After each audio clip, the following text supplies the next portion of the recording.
अस्सलाम वालेकुम व्यूअर्स, कैसे हैं आप सब। मैं बिल्कुल ठीक और उम्मीद करती हूँ कि आप भी ठीक होंगे। आज आप लोगों के साथ सर्दियों की एक बहुत ही स्पेशल रेसिपी शेयर कर रही हूँ और ये स्पेशली ना सिंधी डिश है। इसे बुसरी कहते हैं और गुड़ में बनती है ये। तो गाँव वगैरह साइड पे तो ना बहुत ज़्यादा बनती है क्योंकि सर्दी ज़्यादा होती है तो गुड़ का इस्तेमाल वैसे बढ़ जाता है। तो रात में ना ये ज़रूर बनाई जाती है। तो इसके लिए हमें गुड़ चाहिए बिल्कुल बारीक, या तो आप इसे पीस लें या छुरी से काट लें ताकि इसमें ना गुठलियाँ ना हो कोई भी। और पानी थोड़ा सा चाहिए, देसी घी, और इस तरह हमने 2 पेड़े बना लेने हैं गंदम के आटे के। ठीक है, एक को हम इस तरह से डालेंगे तवे पे तो एक साइड जैसी पक जाएगी, लेकिन आपने आंच जो है वो बिल्कुल मीडियम रखनी है। आपने इसको बिल्कुल आहिस्ता नहीं करना है या फिर बहुत ज़्यादा तेज़ नहीं करना कि ये तो जल्दी जले ना या फिर ये सख्त ना हो रोटी।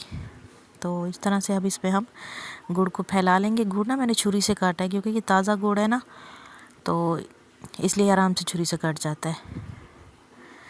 तो इस तरह से ना हम इस पे डाल लेंगे और साथ साथ ना मेरे हस्बैंड बैठे हैं, वो इसमें से गुड़ उठा रहे थे। जब भी मैं बुसरी बनाती हूँ ना और 7 बच्चे बैठे हों या इनके पापा बैठे हो ना, तो इसी तरह से थोड़ा थोड़ा सा उठा रहे होते हैं जब तक इस पर मैं दूसरी रोटी डाल नहीं देती।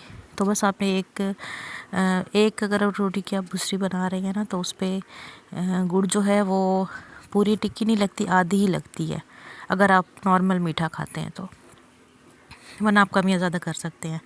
थोड़ा सा पानी का छींटा देंगे और उसके बाद जो है दूसरी रोटी जो है वो हम इस तरह से इस पर डाल देंगे। किनारे जो है उनको हल्का हल्का सा प्रेस करेंगे ताकि गुड़ बाहर ना निकले। एक साइड जो है नीचे वाली जो थी वो ऑलरेडी पक चुकी है, तो अब हम चमटे से बहुत आहिस्ता से इसकी ना साइड चेंज कर देंगे ताकि दूसरी साइड भी पक जाए, लेकिन इसमें ना रोटी में सुराख ना हो या फिर रोटी कहीं से टूटे ना, क्योंकि सारा गुड़ जो है वो निकल जाएगा और उससे सारा शीरा जो है वो जल जाएगा। तो बस इस तरह से जो है हमने इसे दोनों साइड से अच्छे से पका लेना है, लेकिन बार बार आपने इसको पलटना पलटना नहीं है।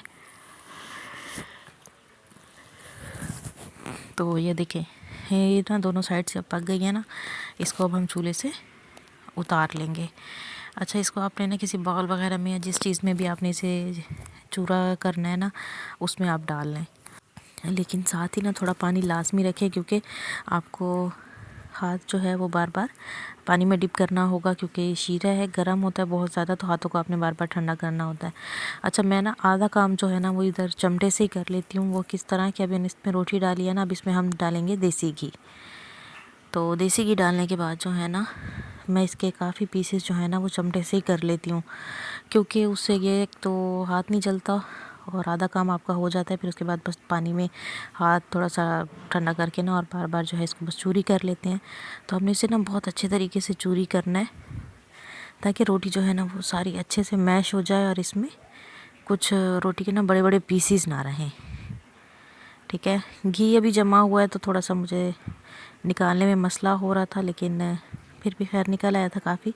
तो जैसे ये गरम गरम होगी ना हम इस पर तभी घी डाल देंगे। तो आप अगर इसमें चाहें ना तो इसमें आप मक्खन भी डाल सकते हैं और मक्खन से भी बहुत अच्छी बन जाती है।